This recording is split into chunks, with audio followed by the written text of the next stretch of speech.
Hi guys, welcome to Aruna teach Kannada YouTube channel. So ಇವತ್ತಿನ ವಿಡಿಯೋದಲ್ಲಿ optional Kannada ಯಾರ್ಯಾರು ತೊಗೊಂಡಿದ್ದಾರೆ ಅಂದರೆ ಫಸ್ಟ್ ಇಯರ್ BA ಅವರಿಗೆ ಬ್ಲಾಕ್ 1 ಬ್ಲಾಕ್ 2ನಲ್ಲಿ ಬರುವಂತಹ ಯಾವುದಾದ್ರು ಇಂಪಾರ್ಟೆಂಟ್ ಲೆಸನ್ಸ್ ಅಂತ ನಾನು ಹೇಳ್ತಾ ಹೋಗ್ತೀನಿ.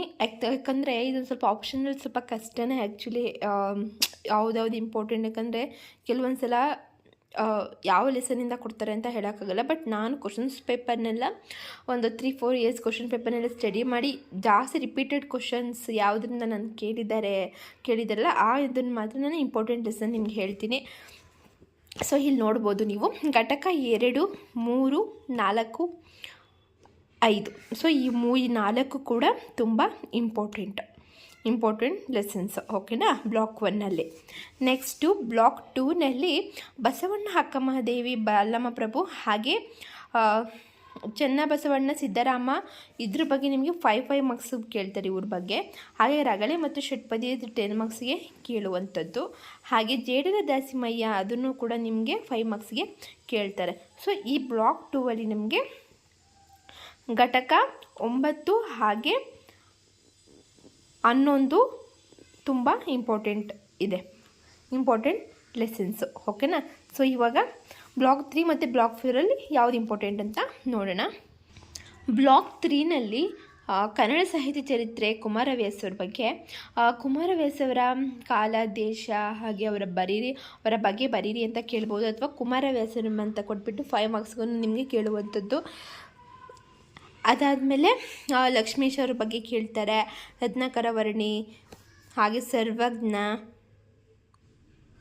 ಮತ್ತು ಕುಮಾರ ವಾಲ್ಮೀಕಿ ಇವ್ರ ಬಗ್ಗೆ ನಿಮಗೆ 5 ಮಾರ್ಕ್ಸ್ಗೆ ಕೇಳುವಂಥದ್ದು. ಸೊ ನಂತರ ಹರಿದಾಸ ಸಾಹಿತ್ಯ ಅಥವಾ ಕೀರ್ತನಕಾರರು, ಹೊಸ ಕನ್ನಡ, ಅರುಣೋದಯ ಸಾಹಿತ್ಯ. ಸೊ ಇದು 10 ಮಾರ್ಕ್ಸ್ಗೆ ಕೇಳುವಂಥದ್ದು. 13 ಹಾಗೆ 16, 17 ಇದರಲ್ಲಿ ತುಂಬ ಇಂಪಾರ್ಟೆಂಟು. ನಾನು ಹೇಳಿದ್ನಲ್ಲ, ಲಕ್ಷ್ಮೀಶ, ರತ್ನಾಕವರ್ಣಿ, ಸರ್ವಜ್ಞ ಹಾಗೆ ಕುಮಾರ ವಾಲ್ಮೀಕಿ ಇದನ್ನೆಲ್ಲ ನಿಮಗೆ 5 ಮಾರ್ಕ್ಸ್ಗೆ ಕೇಳುವಂಥದ್ದು. ಯಾವ್ದು ಕೇಳ್ತಾರೆ ಅಂತ ಹೇಳೋಕ್ಕಾಗಲ್ಲ, ಬಟ್ ಒಂದ್ಸಲ ನೋಡಿಕೊಂಡು ಓದ್ಕೊಂಡಿರಿ, ಆಯಿತಾ. ಸೊ ಇವಾಗ ಬ್ಲಾಕ್ 4ನಲ್ಲಿ 20, 21 ಹಾಗೆ 23 ಮತ್ತು 24 ಹೊಸ ಕನ್ನಡ ಸಾಹಿತ್ಯ ಘಟಕಗಳ ಬಗ್ಗೆ ಕೇಳ್ತಾರೆ, ಚಳುವಳಿ ಬಗ್ಗೆ ಮತ್ತು ನವೋದಯ ಸಾಹಿತ್ಯದ ಬಗ್ಗೆ ಕೇಳಿರ್ತಾರೆ. ಹಾಗೆ ನವ್ಯ ಸಾಹಿತ್ಯದ ಬಗ್ಗೆ 10 ಮಾರ್ಕ್ಸು ಕೇಳ್ಬೋದು, 5 ಮಾರ್ಕ್ಸು ಕೇಳ್ಬೋದು. ಹಾಗೆಯೇ ನೋಡಿ, ಇಲ್ಲಿ ನವ್ಯ ಸಾಹಿತ್ಯ ಇಲ್ಲಿದೆ, ಇಲ್ಲಿ ನವೋದಯ ಸಾಹಿತ್ಯ ಇದೆ. ನವ್ಯ ಸಾಹಿತ್ಯನ 5 ಮಾರ್ಕ್ಸ್ ಜಾಸ್ತಿ ಕೇಳ್ತಾರೆ. ಸೊ ನವೋದಯ ಸಾಹಿತ್ಯನ 10 ಮಾರ್ಕ್ಸ್ ಕೇಳುವಂಥದ್ದು. ಆಮೇಲೆ ನಂತರ ದಲಿತ ಬಂಡಾಯದ ಬಗ್ಗೆ ಹಾಗೆ ಮಹಿಳಾ ಸಾಹಿತ್ಯ ಉಗಮ ಮತ್ತು ವಿಕಾಸ, ಸೊ ಇದ್ರ ಬಗ್ಗೆಯೂ ಕೂಡ ನಿಮಗೆ ಕೇಳ್ತಾರೆ. ಸೊ ಬ್ಲಾಕ್ 4ನಲ್ಲಿ ನಿಮಗೆ 21, 23 ಹಾಗೆ 24 ತುಂಬ ಇಂಪಾರ್ಟೆಂಟ್ ಲೆಸನ್ಸ್, ಆ್ಯಂಡ್ 20 ಕೂಡ ಇಂಪಾರ್ಟೆಂಟ್ ಇದರಲ್ಲಿ. ಸೊ ಅರ್ಥ ಆಯ್ತಲ್ಲ, ಚೆನ್ನಾಗಿ ಓದ್ಕೊಳ್ಳಿ, ಆಯಿತಾ. ಈಸಿ ಇದೆ, ಏನು ಕಷ್ಟ ಏನಿಲ್ಲ, ಓದಬೇಕು ಅಷ್ಟೇ. ಇದರಲ್ಲಿ ಸ್ವಲ್ಪ ನೀವು ಓನಾಗಿ ಬರಿತೀನಿ ಅಂದರೆ ಸ್ವಲ್ಪ ಕಷ್ಟನೇ, ಓದಿ ಬರೆಯೋದು ತುಂಬ ಇಂಪಾರ್ಟೆಂಟ್. ಆ್ಯಂಡ್ ಜಾಸ್ತಿ ಕ್ವಶನ್ ಯಾವ ಥರ ಕೇಳಿದ್ದಾರೆ ಅಂತಲೇ ನಿಮಗೆ ಒಂದು ಸಲ ತೋರಿಸ್ತೀನಿ ನೋಡಿ. ಇಲ್ಲಿ ನೋಡಿ, ಸಾರಿ, ಇಲ್ಲಿ ಅರ್ಧೋಗಿದ್ದೆ, ಅದು ನಾನು ಸ್ಕೋಲ್ಡ್ ಮಾಡಿ ಈ ಪರಿಸ್ಥಿತಿಗೆ ಬಂದುಬಿಟ್ಟಿದೆ, ಏನು ಅಂದ್ಕೋಬೇಡಿ, ಆಯಿತಾ. ಸೊ ಇದು ಐಚ್ಛಿಕ ಆಪ್ಷನಲ್ ಕನ್ನಡ. ಇದು ಒಂದು 3 ಇಯರ್ಸ್ ಕ್ವಶನ್ಸ್ ಪೇಪರ್ ಅಂದ್ಕೋತೀನಿ. ಇದು ಎಲ್ಲ ಒಟ್ಟಿಗೆ ಬರೆದಿದ್ದೀನಿ. ಯಾವುದಾದ್ರ ಬಗ್ಗೆ ಕೇಳಿದ್ದಾರೆ ನೋಡಿ, ಹಲ್ಮಿಡಿ ಶಾಸನ ರಿಪೀಟೆಡಾಗಿ ಕೇಳಿದ್ದಾರೆ. ಹಾಗೆ ಸಿದ್ದರಾಮ, ಷಡಕ್ಷರಿ, ಸರ್ವಜ್ಞ, ಮುದ್ರಾ ಮಂಜುಷ, ನವ್ಯ ಸಾಹಿತ್ಯ, ಒಡ್ಡರಾಧನೆ, ಲಕ್ಷ್ಮೀಶ, ಕೀರ್ತನೆಗಳು, ಕಲ್ಯಾಣ, ಶ್ರೀವತಿ ಸಾಹಿತ್ಯ, ಜೈಮಿನಿ ಭಾರತ, ಕುಮಾರವ್ಯಾಸ, ಪುರಂದರ ದಸರೊಬ್ಬ, ಹದಿಬದೆಯ ಧರ್ಮ, ನವೋದಯ, ಬಂಡಾಯ, ದಲಿತ ಸಾಹಿತ್ಯ ಹೇಳಿದ್ನಲ್ಲ ನಿಮಗೆ. ಕೆಲವೊಂದು ನಮಗೆ 5 ಮಾರ್ಕ್ಸು ಕೇಳ್ತಾರೆ, 10 ಮಾರ್ಕ್ಸು ಕೇಳ್ತಾರೆ, ಬಟ್ ಯಾವ್ದು ಕೇಳ್ತಾರೆ ಅಂತ ಗೊತ್ತಾಗಲ್ಲ. ಬಟ್ ರಿಪೀಟೆಡಾಗಿ ನನ್ನ ಕೇಳಿರುವಂಥದ್ದು ಹಲ್ಮಿಡಿ ಶಾಸನ ರಿಪೀಟೆಡಾಗಿ ಕೇಳಿದ್ದಾರೆ, ಸರ್ವಜ್ಞ ರಿಪೀಟೆಡಾಗಿ ಕೇಳಿದ್ದಾರೆ, ಹಾಗೆ ಶ್ರೀವತಿ ಸಾಹಿತ್ಯನೂ ಕೂಡ ರಿಪೀಟೆಡಾಗಿ ಕೇಳಿದ್ದಾರೆ, ಹಾಗೆ ಲಕ್ಷ್ಮೀಶನ್ನು ರಿಪೀಟೆಡಾಗಿ ಕೇಳಿದ್ದಾರೆ, ಕುಮಾರವ್ಯಾಸನೂ ಕೂಡ ರಿಪೀಟೆಡಾಗಿ ಕೇಳಿದ್ದಾರೆ, ನವೋದಯ ಸಾಹಿತ್ಯ, ಬಂಡಾಯದಲ್ಲಿ ಸಾಹಿತ್ಯ ಇವೆಲ್ಲ ರಿಪೀಟೆಡಾಗೇ ಕೇಳಿದ್ದಾರೆ. ಸೊ ಬಟ್ ಎಕ್ಸಾಕ್ಟಾಗಿ ಇದನ್ನೇ ಕೊಡ್ತಾರೆ ಅಂತ ನಾನು ಹೇಳೋಕ್ಕಾಗಲ್ಲ, ಬಟ್ ಓದ್ಕೊಳ್ಳೋದು ಒಳ್ಳೆಯದು. ಇದು 10 ಮಾರ್ಕ್ಸು. ರತ್ನಾತ್ರಯರು ಯಾರು? ಇವರಲ್ಲಿ ಒಬ್ಬರ ಸಾಹಿತ್ಯದ ಸಾಧನೆಯನ್ನು ಪರಿಚಯಿಸಿ ಅಂತ ಕೇಳಿದ್ದಾರೆ. ಕನ್ನಡ ಚಂಪು ಕಾವ್ಯಗಳ ಸ್ವರೂಪ ಮತ್ತು ಲಕ್ಷಣಗಳನ್ನು ವಿವರಿಸಿ. ನಿಮಗೆ ಬೇಕಾದರೆ ಸ್ಕ್ರೀನ್ಶಾಟ್ ತೊಗೊಂಡು ಬೇಕಾದ್ರೆ ಈ ಕ್ವಶನ್ಸ್ಗಳನ್ನ ನೀವು ಓದ್ಕೊಂಡ್ರೂ ಕೂಡ ಎಕ್ಸಾಮ್ಗೆ ಬರುತ್ತೆ.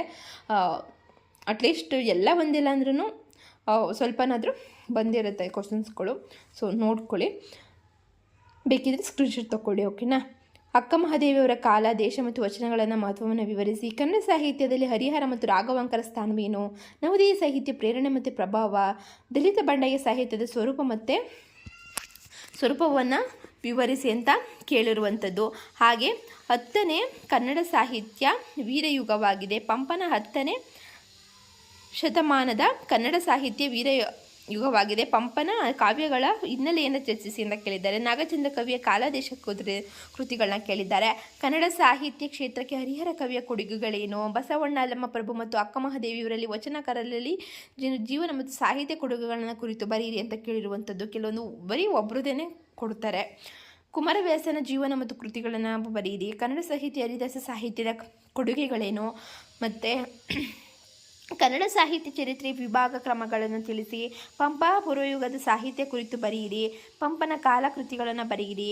ಹಾಗೆ ಕೀರ್ತನಕಾರರು ಯಾರು ಬರೆಯಿರಿ ಅಂತ ಕೇಳಿದ್ದಾರೆ. ಮತ್ತು ರಾಘವಾಂಕರ, ಹರಿಶ್ಚಂದ್ರ ಕಾವ್ಯಗಳನ್ನು ವಿಶ್ಲೇಷಿಸಿ.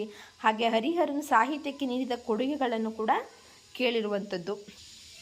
ಇದು ಆ್ಯಕ್ಚುಲಿ 15 ಮಾರ್ಕ್ಸಿಗೆ ಕೇಳಿರೋದು. ದಾಸ ಸಾಹಿತ್ಯದ ವೈಶಿಷ್ಟ್ಯತೆಯನ್ನು ಬರೆಯಿರಿ ಮತ್ತು 2 ಪ್ರಮುಖ ಕೀರ್ತನಕಾರರನ್ನು ಪರಿಚಯಿಸಿ. ಹಾಗೆ ಪ್ರಗತಿಶೀಲ ಸಾಹಿತ್ಯದಿಂದನೇನು ವಿವರಿಸಿ. ಅನ್ಯಕೃತಿ ಮತ್ತು ನಿರಂಜನರ ಕೊಡುಗೆ ಚರ್ಚಿಸಿ. ಕನ್ನಡ ಸಾಹಿತ್ಯಕ್ಕೆ ಕುಮಾರವ್ಯಾಸ ಕೊಡುಗೆಯನ್ನು ನಿರೂಪಿಸಿ. ಮಹಿಳಾ ಸಾಹಿತ್ಯದ ಉಗಮ ಮತ್ತು ವಿಕಾಸ ರಿಪೀಟೆಡ್ ಕೇಳಿರುವಂಥದ್ದು. ಹಾಗೆ ಹೊಸಗನ್ನಡ ಅರುಣೋದಯ ಕಾಲಮಾನದ ಸಾಹಿತ್ಯ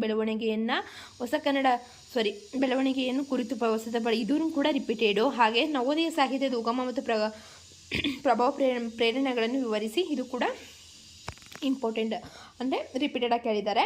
ಹಾಗೆ ಕನ್ನಡ ನವ್ಯ ಸಾಹಿತ್ಯದ ಪ್ರೇರಣೆ ಮತ್ತು ಗೌರವ ಕುರಿತು ಬರೆಯಿರಿ. ದಲಿತ ಬಂಡೆಯ ಸಾಹಿತ್ಯಗಳ ಹುಟ್ಟು ಮತ್ತು ಬೆಳವಣಿಗೆಗಳನ್ನು ಪರಿಶೀಲಿಸಿ. ಹಾಗೆ ದೇಶಿ ಕಾವ್ಯದ ಉಗಮ ಕೊಡುಗೆಗಳನ್ನು ಬರೆಯಿರಿ. ಹೊಸಗನ್ನಡ ಸಾಹಿತ್ಯ ಪ್ರಮುಖ ಘಟ್ಟಗಳನ್ನು ವಿವರಿಸಿ. ಸೊ ಈ ಥರ ಕ್ವಶನ್ನ ಕೇಳ್ತಾರೆ. And first year BA optional Kannada ಅಷ್ಟು ಸುಲಭ ಇಲ್ಲ ಆ್ಯಕ್ಚುಲಿ.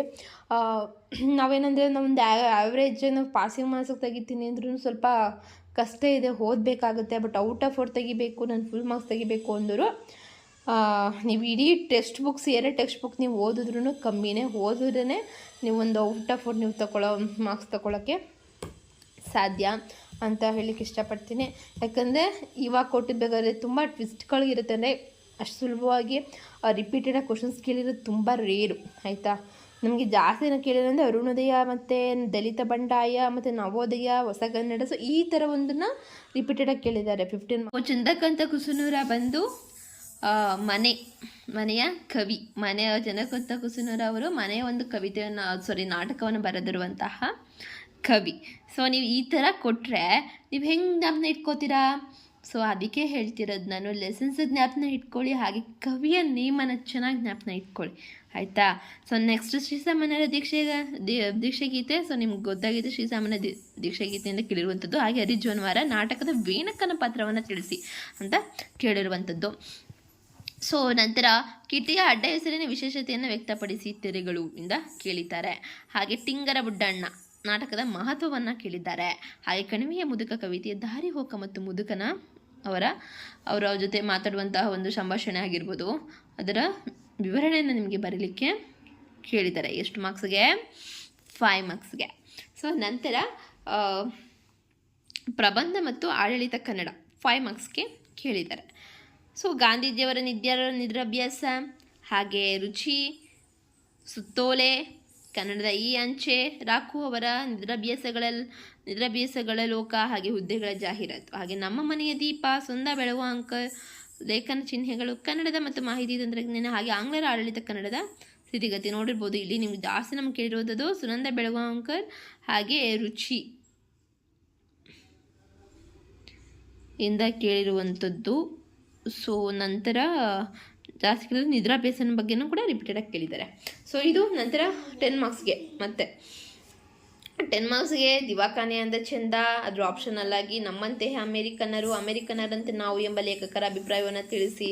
ಅಂದರೆ ನನ್ನ ಟೋಪಿ, ಆದರೆ ನಾನು ಒಂದು ಕೇಳಿರುವಂಥದ್ದು ದಿವಾಖಾನೆ ಅಂದ ಚಂದ, ಹಾಗೆ ರಾಕು ಅವರ ನಿದ್ರಾಭ್ಯಾಸದ ಬಗ್ಗೆ ಕೇಳಿದ್ದಾರೆ. ಹಾಗೆ ಸರಳ ರುಚಿಯ ಬಗ್ಗೆ ಕೇಳಿದ್ದಾರೆ. ಹಾಗೆ ನಂತರ ಅಮೆರಿಕದಲ್ಲಿ ಲೇಖಕರು ಟೋಪಿಯಿಂದಾಗಿ ಅನುಭವಿಸಿದ ಸಿಹಿ ಘಟನೆಗಳನ್ನು ತಿಳಿಸಿ.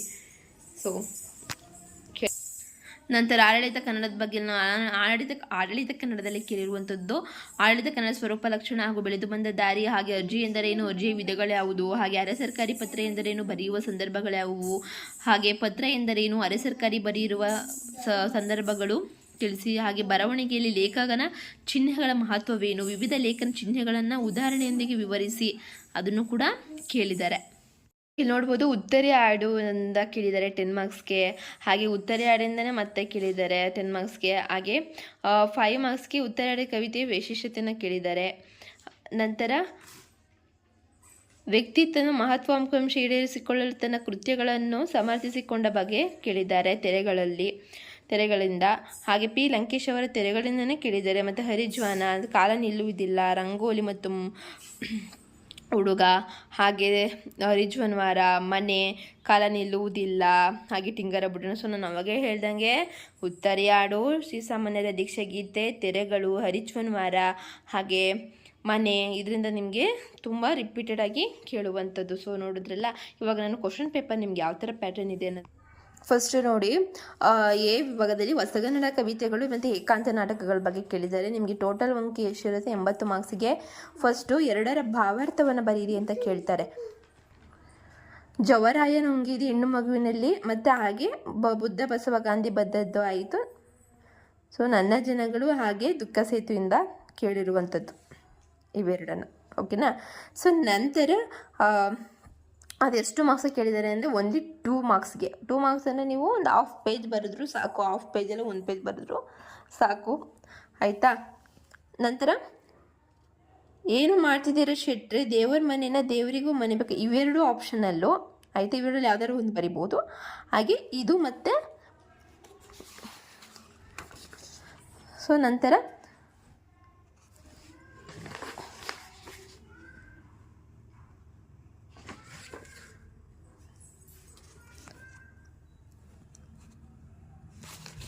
ಸಾರಿ ಒಂದು ನಿಮಿಷ, ಹಾಗೆ ಇದು ಅದರಲ್ಲಿ 2 ಆಪ್ಷನಲ್ಲಿ ಇರುತ್ತೆ. ಇದಾದರೂ ಬರಿಬೋದು ನೀವು, ಅಥವಾ ಅದಾದರೂ ಬರಿಬೋದು. ಸೊ ನಂತರ ನಿಮಗೆ 2 ಪದಗಳಿಗೆ ಅರ್ಥವನ್ನು ಬರೀರಿ ಅಂತ ಕೇಳ್ತಾರೆ. ಒಟ್ಟು ನೀವು 8ಕ್ಕೆ ಬರಿಬೇಕಾಗುತ್ತೆ. ಹಾಫ್ ಮಾರ್ಕ್ಸ್ಗೆ ಕೇಳುವಂಥದ್ದು.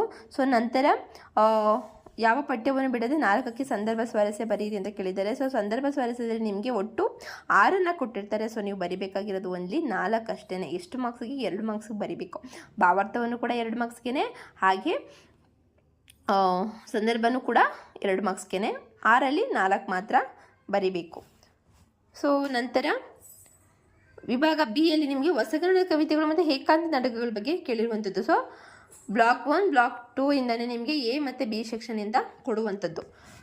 ಸೊ ಇದ್ರೆ ನೋಡ್ಬೋದು, ಉತ್ತರಿ ಹಾಡಿಂದ ಕೇಳಿದರೆ, ನನ್ನ ದಿನಗಳಿಂದ ಕೇಳಿದರೆ. ಇವೆರಡು ಆಪ್ಷನಲ್ಲಿ ಯಾವುದಾದ್ರು ಒಂದು ಬರಿಬೋದು. 10 ಮಾರ್ಕ್ಸಿಗೆ ಒಟ್ಟು 2 ಒಟ್ಟು 4 ಕೊಟ್ಟಿರ್ತಾರೆ. ಅದರಲ್ಲಿ ನೀವು ಆಪ್ಷನಲ್ಲ ಕೊಟ್ಟಿರ್ತಾರೆ. ಸೊ ಅದರಲ್ಲಿ ಇವೆರಡರಲ್ಲಿ ಇದರಲ್ಲಿ ಎರಡರಲ್ಲಿ ಒಂದು, ಹಾಗೆ ಇವೆರಡರಲ್ಲಿ ನೀವು ಒಂದನ್ನು ನೀವು ಬರೀಬೇಕಾಗುತ್ತೆ. ಒಟ್ಟು 20 ಮಾರ್ಕ್ಸ್ಗೆ.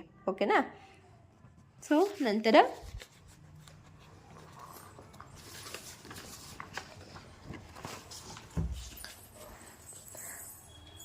ಇಲ್ಲಿ ಟಿಪ್ಪಣಿ 5 ಮಾರ್ಕ್ಸ್ ಕೇಳಿರುವಂಥದ್ದು.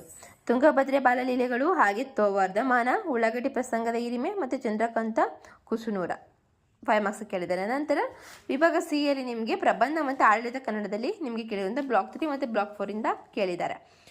ಇಲ್ಲಿ ನಿಮಗೆ ಇದು ಇದೆಯಲ್ಲ ಟಿಪ್ಪಣಿ ಬರೀರಿ ಅಂತ. ಸೊ ಅದರಲ್ಲಿ ನೀವು 2 ಕ್ವಶನ್ಸ್ಗೆ 5 ಮಾರ್ಕ್ಸ್ ಅಂದರೆ 10 ಮಾರ್ಕ್ಸ್ಗೆ ನೀವು 2 ಕ್ವಶನನ್ನು ಬರೀಬೇಕು ಆಪ್ಷನಲ್ಲಿ. ಇದರಲ್ಲೊಂದು. ಸೊ ನಂತರ ವಿಭಾಗ ಸಿ ಯಲ್ಲಿ ದಿವಾಖಾನೆ ಅಂದ ಚಂದ, ನಮ್ಮಂಥ ಅಮೆರಿಕನರಂತಲೇ ನಾವು. ಸೊ ಇವೆರಡರಲ್ಲಿ ಕೂಡ ನೀವು 10 ಮಾರ್ಕ್ಸ್ಗೆ ಒಂದನ್ನು ಬರೀಬೇಕಾಗುತ್ತೆ. ಹಾಗೆ ನಂತರ ಆಡಳಿತ ಕನ್ನಡ ಸ್ವರೂಪ ಮತ್ತು ಅರ್ಜಿ ಎಂದರೇನು, ಇವೆರಡರಲ್ಲಿ ನೀವು ಒಂದನ್ನು ಬರೀಬೇಕಾಗುತ್ತೆ 20 ಮಾರ್ಕ್ಸ್ಗೆ. ನಂತರ ಮತ್ತೆ 5 ಮಾರ್ಕ್ಸ್ಗೆ ಕೇಳ್ತಾರೆ. 5 ಮಾರ್ಕ್ಸಲ್ಲಿ ಇವೆರಡರಲ್ಲಿ ಒಂದನ್ನು ಆಪ್ಷನ್ ನೀವು ಸೆಲೆಕ್ಟ್ ಮಾಡಿ ಬರೀಬೇಕು. ಇವೆರಡರಲ್ಲಿ ಒಂದನ್ನು ಸೆಲೆಕ್ಟ್ ಮಾಡಿ ಬರೀಬೇಕು. ಸೊ ಅರ್ಥ ಆಯ್ತಲ್ಲ ನಿಮಗೆ? ಒಟ್ಟು ನಿಮಗೆ 10 ಮಾರ್ಕ್ಸ್ಗೆ ಒಟ್ಟು 4 ಕ್ವಶನ್ನ ನಿಮಗೆ ಕೇಳುವಂಥದ್ದು, ಆಯಿತಾ? ಸೊ ಚೆನ್ನಾಗಿ ಓದ್ಕೊಳ್ಳಿ. ಸೊ ಇವತ್ತಿನ ವಿಡಿಯೋ ಇದಾಗಿತ್ತು. ಏನು ಸ್ಟ್ರೆಸ್ ತಗೋಬೇಡಿ ಹಾಗೆ ಹೀಗೆ ಅಂತಲ್ಲ. ಹಾಗೆ ನಿಮಗೆ ಎಕ್ಸಾಮ್ ಬಂದಾಗ ಅಲ್ಲಿ ಅನುಸರಿಸಬೇಕಾದ ಕೆಲವು ನಿಯಮಗಳೇನು ಹಾಗೆ ಅಂತೆಲ್ಲ ನಾನು ವಿಡಿಯೋ ಮಾಡಿ ಅಪ್ಲೋಡ್ ಮಾಡಿದ್ದೀನಿ ಆಲ್ರೆಡಿ. ಅದೊಂದು ಸಲ ನೋಡ್ಕೊಳ್ಳಿ. ಹಾಗೆ ಚೆನ್ನಾಗಿ ಓದ್ಕೊಳ್ಳಿ, ಹಾಗೆ ಚೆನ್ನಾಗಿ ಬರೀರಿ. ಆ್ಯಂಡ್ ಆಪ್ಷನಲ್ ಕನ್ನಡನ ನಾನು ಮುಂದಿನ ವೀಡಿಯೋದಲ್ಲಿ ತಿಳಿಸ್ಕೊಡ್ತೀನಿ ಯಾವುದ್ಯಾವ್ದು ಇಂಪಾರ್ಟೆಂಟ್ ಅಂತ. So see you the next video. Bye, take care.